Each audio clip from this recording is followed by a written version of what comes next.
Welcome, friend. Follow me. We're going somewhere dark, somewhere dangerous. Most people would never dare enter the place we're going. There's no telling what horrors we'll find, what terrors we'll uncover. Don't say I didn't warn you. We might discover terrible monsters lurking there. Be careful, they could follow you out. Or maybe they're already inside you. Are you afraid? Good. Now you are ready to enter the Warning Woods. Hey everybody, it's Miles. This is not part of the story. I just wanted to give a quick message before this story begins.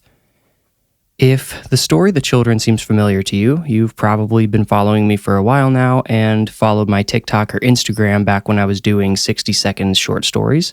And this is one of those stories that I've taken and reworked into a long-form podcast story. I hope you will enjoy this version if you've heard the original, and if you have not heard the original and you're not following me on TikTok or Instagram, give me a follow there. I do occasionally post things that don't make it to the podcast onto one of those channels or both. I also post a lot of visual art that goes along with the podcast episodes, as well as teasers and that sort of thing. So go ahead and give a follow. If you are familiar with this story, please relax and enjoy this version. I think you'll really like it. Honestly, I am preparing for a vacation and just needed something a little bit lighter, so I reworked an old story this week. Won't be what I usually do, but in this case, I hope you enjoy it. Sit back, relax, don't answer your door if anyone comes knocking, and enjoy The Children.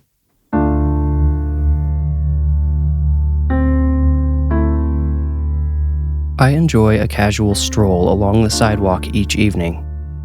A narrow forest lines the sidewalk's northern side and separates my neighborhood from the one on the next hill over. I love to stare between the trees and watch for a groggy owl just waking up for breakfast, or a squirrel huddled in the armpit of a branch trying to avoid being breakfast. As the seasons change, so do the sounds. In fall, I crush fallen leaves beneath my feet and hear the sounds of more cascading to the forest floor. In winter, the snow dulls almost every sound but the crunch of frozen crystals beneath my boots. Spring brings the little pollen kernels that pop under my feet and alert the forest's young, virile inhabitants of my presence. I often hear them scurrying away from me, but can't always see them through the thick undergrowth. Summer might be the one time of year my feet don't make any sound but the occasional scuff, but that's when the forest is most alive with its own sounds. Most notably, the pulsating chirping of thousands of cicadas. I'm sure it bothers some people, but to me, it's a lovely, nostalgic sound that makes me long for boyhood, staying out until dark chasing my friends around with sticks or riding our bikes all over God's creation, or at least our little slice of it. So, as I finished my nightly routine, I found myself wandering both in body and soul as I listened to the cicadas' rhythm. But then I was stopped in my tracks. There was another sound in the woods tonight, one that didn't belong. It sounded like a little girl's laugh, and was followed by a rustle in the brush. Concerned as to why a child might be playing in the woods so late, I approached the forest with caution. "Hello?" I called over the thick brush and into the trees. "Come with us," a small voice whispered back. This one sounded different. Young, but male. I walked closer and noticed the hem of a gray, or maybe dirty, dress poking out from behind a tall, piney bush. "I see you. Come on out. You should be getting home now," I coaxed. "No," both voices responded in unison. "You come to us." Something in their synchronized tone chilled me to the core, but I obeyed. I didn't think there could be any harm in it. They were only children after all. When I stepped around the bush, they had their backs to me. Two children, both about as tall as 10-year-olds, with the same shoulder-length black hair. "All right, you two," I said with impatience dampening my voice. "Turn around and let's go. I'll lead you home." They giggled. If I had closed my eyes in that moment, their laughter might have sounded like the innocuous tittering of two naughty children, but their bodies did not match the sounds they made. They remained perfectly still as they laughed. No bouncing shoulders, no shaking heads. It was then I realized their hair and clothes seemed impervious to the cool night breeze as well. These dark children with their wispy black hair seemed, I can think of no better word, detached from the rest of the world. Finally, as if on some mysterious cue, they both turned to face me. Their skin was pale like porcelain in moonlight, but marked with dark splotches. They didn't look like bruises, more like water stains on paper. Their eyes, though, their eyes were what sunk my heart and stole the breath from my lungs. From the pupils to their pale, lashless eyelids, their eyes were pitch black and soulless. "Come with us," they demanded. All humor and childishness had been removed from their small voices. They had taken on a sinister undertone, something I had heard in movies with special effects, but never imagined a real child could imitate. I ran as fast as I dared through the dark streets and back to my house. Every few steps I looked over my shoulder to make sure the black-eyed children weren't following me. I was relieved to see no one behind me, but still didn't feel safe. I got home, burst through the door, and locked it behind me. In my bedroom, buried in my sock drawer, I had a 9mm handgun that I hadn't shot in years. I never thought I would need it, but now worried I might. But then I imagined leveling a loaded gun at the children, and all other thoughts ceased to exist. What was I thinking?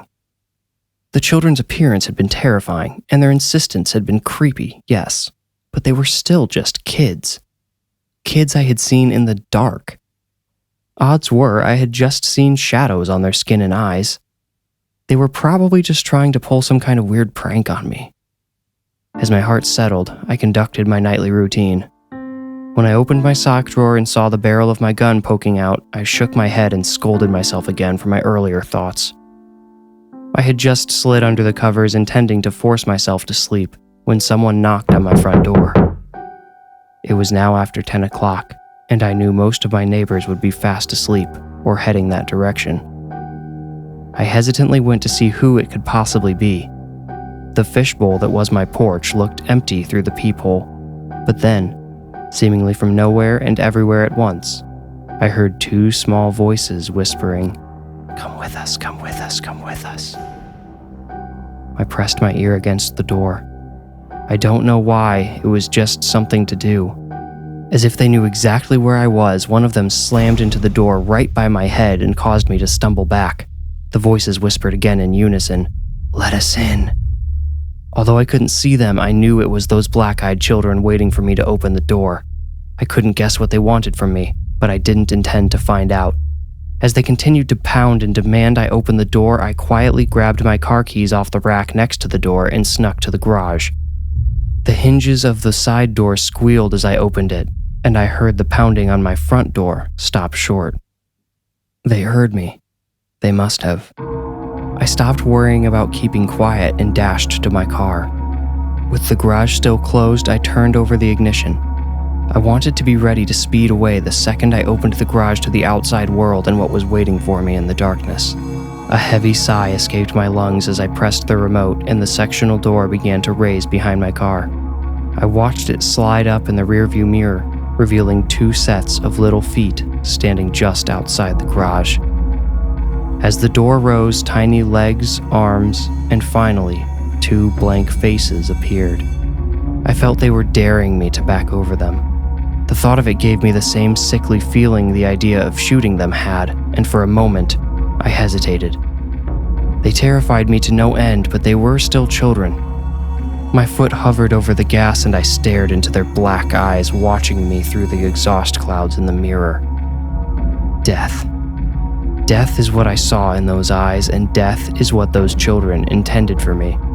I knew it, and chose to survive. I let my foot hammer the gas and the tires screeched as my car lurched backward. The little figures didn't move. I prepared for impact, the horrific feeling of their tiny bodies beneath me, but it never came. I screeched down my driveway and bounced as my car hit the street, where I stopped for a moment. My headlights were lighting up the driveway and yard. There were no black-eyed children in sight. Cracking my window slightly, I listened for their ominous voices on the night air, but all I heard were crickets and a distant owl. I breathed a sigh of relief and, for a moment, let myself believe I had beaten them. It was easier than I'd expected. Too easy, someone would have said if this was a movie. That someone would have been right. My car's stereo sputtered to life. The speakers rattled with sounds of giggling children at deafening volume. Something pulled on the passenger door handle. Thank God the car automatically locked when it was in gear. A second later, my door handle was yanked by an invisible force. They kept trying the handles again and again, pulling them and letting them snap back. I could hear the springs twanging inside the doors and wondered if it was possible to break them. What would happen then? Would the doors stay shut or swing open and expose me? The voices in the stereo stopped giggling and started whispering instead. Come with us, come with us, come with us. I released the brakes, slammed the gas, and sped away, burning rubber again. The voices in the stereo screamed, not in agony, but in anger. I kept my eyes straight ahead. I wasn't sure if the kids were still clinging to my car doors and didn't really want to know. Let us in! I heard one of my speakers rupture and drove faster than I ever should have through the dark, residential area. I tried turning off the stereo but found the knob was already pushed in, indicating it should have been off already. The voices were causing my mind to fragment, little pieces scattering every which way. Let us in, they shrieked. Leave me alone, I finally shouted. You can't come in. You can never come in. My outburst was immediately met with a dissonant, ear-splitting shriek. It was so loud it caused me to flinch and continued for an impossibly long time. I couldn't take it anymore. As my car roared down the street, I took my hands off the wheel to cover my ears. One tire hit a curb and the car careened off the road. Before I could react, I was speeding straight into the forest. My car smashed against a tree, sending me through the windshield. I also smashed into the thick trunk and landed amidst broken glass on the crumpled hood of my car, unable to move. I croaked for help but didn't think anyone would hear me. We will help you, I heard the children whisper. I tried to tell them no, but my voice failed me. I was helpless to stop them as they approached, filling my blurry vision. Everything went black. He's back, I heard the distant voice but didn't know where it came from. Even more distant than the man's voice were approaching sirens. Had help arrived? Had I been rescued? I tried to speak, but like before, my voice didn't respond to my command. Sir, can you hear me? I'm a paramedic. You've been in an accident. Another voice joined the paramedics. This one sounded disturbed. What's wrong with his eyes? They're black. My eyes? My eyes were open? Then why couldn't I see? I tried to speak again, but failed. I tried moving my hands or anything, really, to communicate with the paramedics. No part of my body would respond. I couldn't see, move, or speak. Although I could hear, that sense felt weak, and I feared it was fading. The voices had a strange, echoey quality. Whoa, sir, please stay still. We don't want you to hurt yourself, one of the medics said. I felt confused and a little panicked. I hadn't moved. I couldn't. So why was he telling me to stay still? Don't worry, it's just us, the two small voices said in unison. Their voices didn't echo like the paramedics. They sounded much closer, as if they were inside my head with me. Sir, please lay back down. You've lost a lot of... The man made a gurgling sound and his partner started shouting. There was a terrible crunch and a thud. Then both men were silent. What are you doing? I demanded. I didn't use my voice to speak. I simply thought the words and heard them projected inside my head. You asked for help. We came for you, the children said. I still saw only blackness, and their voices seemed to come from every direction. I didn't ask for your help. You're not welcome here. You can't be in my head. The voices whispered incoherently, and I felt sure they were only speaking to each other and not to me. We will come again, the boy said. And when we do, you will welcome us, the girl said. I shouted, Get out! And then my vision returned. My hearing became normal once more, and I realized how close the approaching sirens were. I tried to move, then to speak, but failed at both. I could only move my eyes, which is how I learned the children had snapped one of the paramedics' necks and smashed the other's face in with a large rock. I was never suspected for the murders because to this day, I remain paralyzed from the neck down.